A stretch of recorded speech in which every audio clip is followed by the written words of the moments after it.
반가. 안녕하세요. 박용덕입니다. 2024년 제35회 공인중개사 시험 대비 기출 보객이 해설 강의입니다. 16회 29번 문제 보도록 하겠습니다. 이 분묘기지권은 34회 시험에도 출제됐습니다. 분묘기지권에 관한 설명으로 틀린 것은 했는데 1번 외형상 분묘의 형태만 갖췄을 뿐 시신이 안장되어 있지 아니한 경우에는 분묘기지권이 생기지 않는다. 그렇죠. 예를 들면 가묘, 예장이라고도 하죠. 미리 명당 자리를 잡아놔도 그건 분묘기지권 인정되지 않습니다. 이번에 평장, 암장 평평하게 묻어놓거나 암매장 밑으로 푹 파고 묻어놓은 경우도 일반 국민들이 묘라는 걸 인식할 수 없기 때문에 인정되지 않고요. 3번은 분묘기지권은 분묘의 기지뿐만 아니라 분묘의 수호 및 제사에 필요한 주위의 공지를 포함한 지역에까지 미치는데 그 구체적 범위는 개별적인 분묘를 보고 사회 통념상 판단해야 됩니다. 따라서 무덤 뒤에 반달 모양으로 사성이 조성되어 있다 하더라도 그 사성까지 반드시 분묘기지권의 효력이 미치는 것은 아니다. 미치는 것은 아니다. 이 말은 미칠 수도 있고 안 미칠 수도 있고 사회 통념상 개별 분묘를 보고 구체적 범위를 판단해야 된다. 4번 분묘기지권의 효력이 미치는 지역의 범위 내에서 기존의 분묘에 합장하여 단분 형태의 분묘를 설치하는 것은 허용된다. 이게 X네요. 단분이든 쌍분이든 새로운 분묘를 신설할 권능은 분묘기지권에 포함되지 않습니다. 그러니까 질문하는 분 계시더라고. 이게 단분이라는 건 봉분은 하나인데 거기에 부부 합장하는 거 이런 게 단분이고요. 쌍분은 봉분이 두 개 있는데 부부들 이렇게 쌍분해 놓은 경우도 있죠. 봉분이 두 개가 쌍분입니다. 봉분 위로 불룩하게 오른 게 하나면 단분인데요. 나무 땅에다가 남편이 먼저 사망해서 20년 지나서 분묘기지권의 효력이 미치고 있다 하더라도 뒤에 죽은 배우자를 합장하는 거 허용되지 않습니다. 물론 자기 땅에다가 하는 것은 가능하겠지만 남의 땅에다가 분묘기지권에 의해서 새로운 분묘를 신설할 권능은 인정되지 않는다는 이야기입니다. 4번이 틀렸고요. 그 다음에 5번 분묘기지권은 당사자 약정 등 특별한 사정이 없으면 권리자가 분묘의 수호를 계속하면 그 분묘가 존속하고 있는 동안 계속 분묘기지권은 인정된다. 다만 판례가 변경된 경우 됐는데 분묘기지권을 시효 취득했다 하더라도 지료를 청구한 날부터 지료는 지급해야 되죠. 옛날에는 지료도 지급하지 않고 영구 무한히 사용할 수 있었습니다. 다음은 30번 문제 보도록 하겠습니다. 등록 기준에 관한 내용인데요.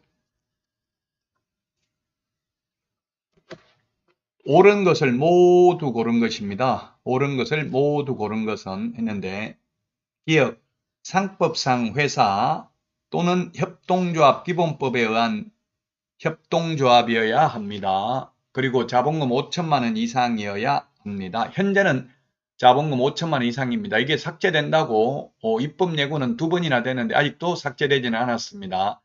사회적 협동조합은 제외합니다. 사회적 협동조합은 영리법인이 될 수 없습니다. 그래서 기억은 옳은 내용이고요. 니은 대표자는 공인중개사이어야 합니다. 맞습니다. 대표자는 공인중개사이어야 한다. 이것도 사실은 외국 대형법인의 우리나라 진출을 막기 위한 조치입니다. 외국 법인이 우리나라에 회사 차리면 대표이사를 자기 나라 사람으로 하려고 할 텐데 자격증이 없기 때문에 외국 법인이 들어오기가 어렵다는 이야기입니다. 이건 대표자를 포함하는 게 아니라 제외한 임원 또는 사원의 3분의 1 이상이 공인중개사이어야 합니다. 자, 그래서 만약에 대표이사 혼자서도 가능한데요. 혼자서도 상법상은 혼자서 가능한데 공인중개사 법령에 의해서 혼자는 안 됩니다. 왜냐하면 대표자 외에도 있어야 됩니다. 대표자를 포함해서 3분의 1 이상이 공인중개사이어야 한다고 했기 때문에 그러면 2명이 임원이 있다면 둘 다 공인중개사이어야 합니다. 자, 그 다음에 디귿은 틀렸고요. 리얼 법인의 대표자 임원 또는 사원의 3분의 1 이상이 실무교육을 받았을 것 했는데 실무교육은 모든 임원, 사원, 전원이 다 받아야 됩니다. 자격증 없어도 실무교육은 받아야 됩니다. 자, 그 다음에 사무소 소유권을 확보할 것. 소유권 확보하라고 하면 건물주 아니면 중개업 못하겠죠? 예, 나무 건물에다 개업할 수도 있습니다. 나무 건물에 개업하려면 임대차 계약이 있으면 되겠죠?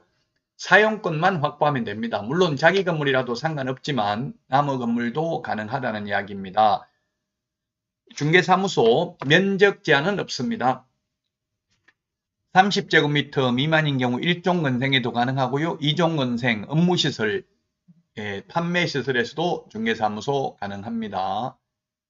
그러나 아파트에서는 중개사무소 불가능합니다. 아파트에서 하면 안 되냐 이렇게 질문하시는 분이 많이 계시더라고요. 인터넷으로만 할 건데 굳이 사무소 월세 내면서 차릴 필요 있냐. 그러나 우리 공인중개사법상은 별도로 사무소를 차려야 됩니다. 자, 31번입니다. 공인중개사 법령에 대해서 틀린 것은 했는데 1번 개업공개사가 중개사물에 대한 표시광고를 할 경우 중개사무소 개업공개사에 관한 사항을 명시하고 개업공개사가 아닌 자가 중개업을 영위를 위한 표시광고 행위를 하면 100만원 이하의 과태료에 처한다 했는데 100만원 이하의 과태료가 아니라 개업공개사가 아닌 자가 표시광고를 하면 1년 이하의 징역이나 1천만원 이하의 벌금에 처합니다. 그래서 1번이 틀린 정답이 되겠습니다. 이 광고라는 말 들어가는 거 주의하셔야 됩니다. 시험에 반드시 나옵니다. 개업공개사에게 높은 가격으로 표시광고를 유도하여 개업공개사의 업무를 방해하는 경우, 즉 옆에 아파트는 10억인데 왜 우리 아파트는 7억이냐, 우리도 10억으로 올려달라, 이런 식으로 해서 개업공개사의 업무를 방해하면 3년 이하의 징역이나 3천만원 이하의 벌금이고요. 개업공개사가 아닌 자가, 즉 컨설팅 업자가 표시광고하면 1년 이하의 징역이나 1천만원 이하의 벌금이고요. 허위매물, 미끼매물, 낚시매물, 가짜매물 올리면, 즉 부당한 표시광고하면 500만원 이하의 과태료고요. 그 다음에 표시광고를 하면서 필요적 사항을 누락하면, 사무소 명칭, 소재지, 연락처, 등록번호 등을 누락하면 100만원 이하의 과태료고요. 보조원 이름을 적어도 100만원 이하의 과태료 대상이 되겠습니다. 그래서 광고라는 말이 들어가는 게 시험에 반드시 출제는 됩니다. 자, 다음은 2번 지문 보겠습니다. 협회를 설립할 때 주된 사무소 소재지를 서울에 두도록 하는 제한을 폐지했다. 예, 어디에 두든 상관없습니다. 자, 그 다음에 3번 등록관청이 개업공개사 등의 경력에 대해서 조회할 수 있도록 했다. 예, 그렇습니다. 즉 결격 사유에 해당되는 여부를 조회할 수 있다는 이야기입니다. 그 세월이라는 행정전산망을 통해서 1년에 2번씩 조회한답니다. 제가 그 담당 공무원들에게 물어보니까. 자, 그 다음에 4번 무등록 불법 중개 행위와 관련하여 관계기관 합동단속 시 협회 및 관계기관의 단속 업무 지원 근거를 마련했다. 그렇습니다. 국세청, 국토부 합동단속하러 가자고 하면 협회에서는 따라가야 됩니다.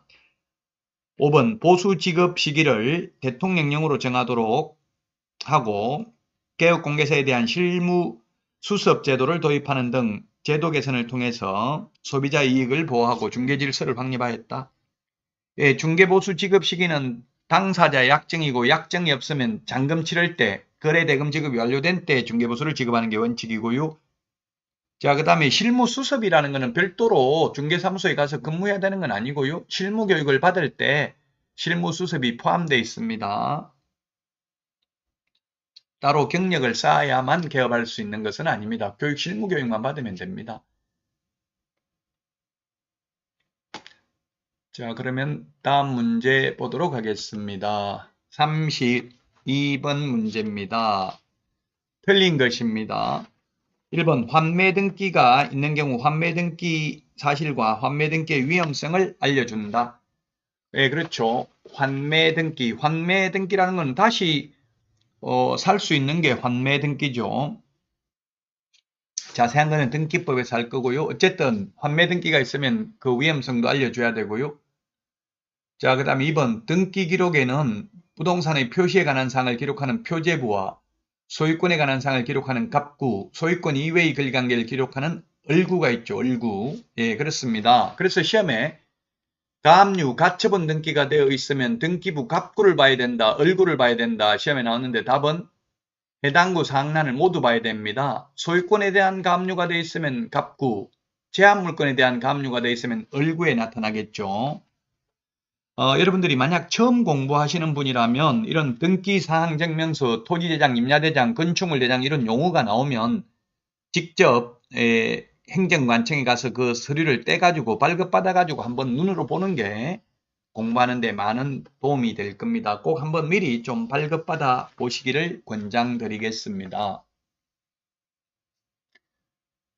자, 그 다음에 3번입니다. 가처분 등기가 있는 경우 채권자, 보전되는 권리 등을 알려준다. 예, 가처분 가압류 다 알려줘야 되겠죠.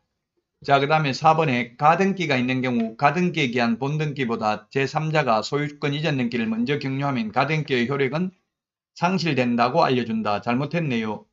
가등기가 있는 경우 가등기에 기한 본등기보다 제3자의 소유권 이전 등기가 먼저 격려해도 가등기에 한 본등기를 하면 본등기의 순위는 가등기시로 소급되지요. 그래서 4번이 X가 되겠습니다. 4번이 정답이 되겠습니다. 자, 5번 가압류 등기가 있는 경우 채권자, 채권액 등을 알려준다. 예, 금전으로 환산할 수 있는 것은 가압류하고요. 금전으로 환산할 수 없는 것은 가처분 등기를 하죠. 모르는 용어, 가압류, 가처분 좀 어려운데요. 모르는 용어가 나와도 휴대폰 가지고 계속 인터넷으로 검색해 보시면 도움이 많이 될 겁니다. 자, 이번 시간 여기까지 하고요. 다음 시간에 찾아뵙도록 하겠습니다. 여러분 수고하셨습니다. 안녕.